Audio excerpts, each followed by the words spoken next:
Pak Nadius, 14 toko tutup. Iya. Istri meninggal, mohon maaf karena kanker. Iya.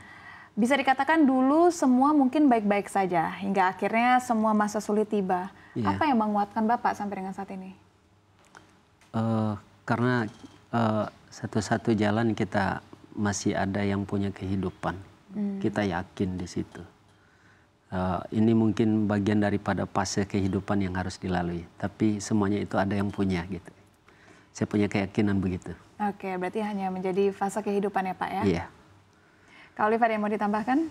Oke, Pak Nardius nih kalau boleh tahu anaknya sekarang ada berapa ya? Anak saya ada 2. Ada Iya, 2, oke, iya. yang tadi nemenin ya. Iya. Pertama kali bangun usaha tuh awalnya di tahun berapa ya?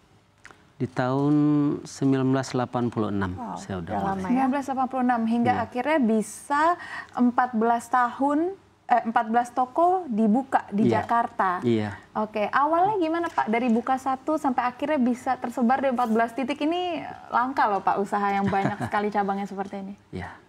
Di tahun 1986 itu saya menjadi karyawan ya.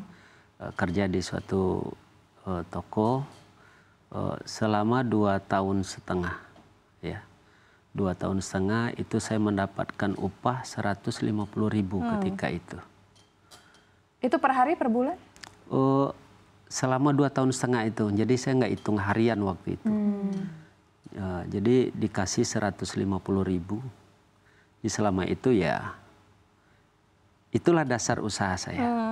150.000. 150.000 dalam 2 tahun ya. Iya. Tapi ketika di tahun itu Bapak bekerja, Bapak 2,5 tahun belajar katakanlah dari usaha orang. Apakah Bapak sempat terpikir untuk sebelum saya menyiapkan usaha, saya akan menyiapkan tabungan atau mungkin disisihkan untuk kepentingan pribadi terlebih dahulu, baru saya akan buka usaha, seperti apa Pak? Iya.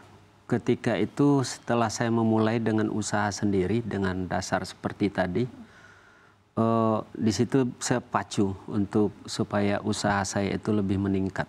Memang di situ saya belum mengalokasikan untuk tabungan, karena dengan modal sedikit saya berusaha bagaimana usaha saya ini, dagang saya ini banyak gitu ya.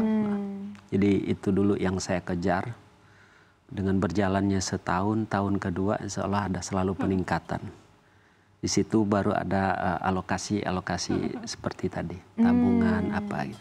Oke, berarti memang dari apa yang dimiliki langsung dialokasikan ke usaha. Iya, usaha dulu.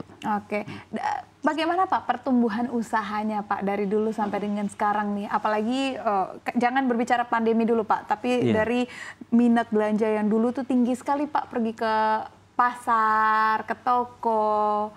Berapa banyak yang bisa Bapak hasilkan pada saat itu?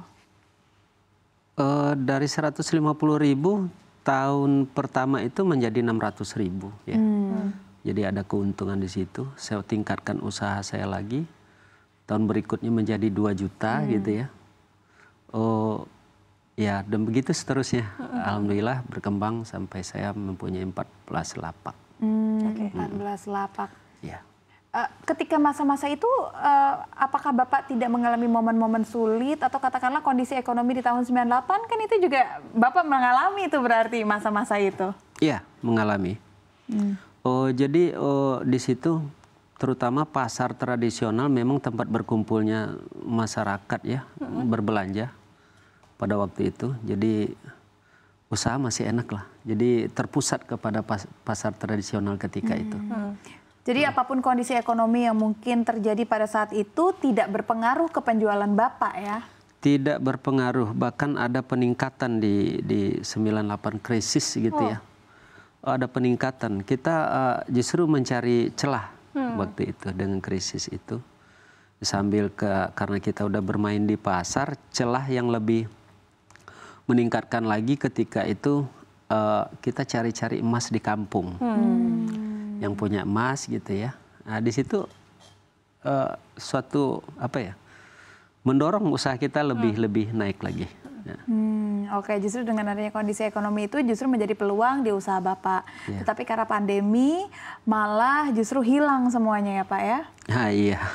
Karena pandemi justru Iya, krisis di pandemi ekonomi itu awalnya. Oke, krisis ekonomi justru tidak berpengaruh signifikan.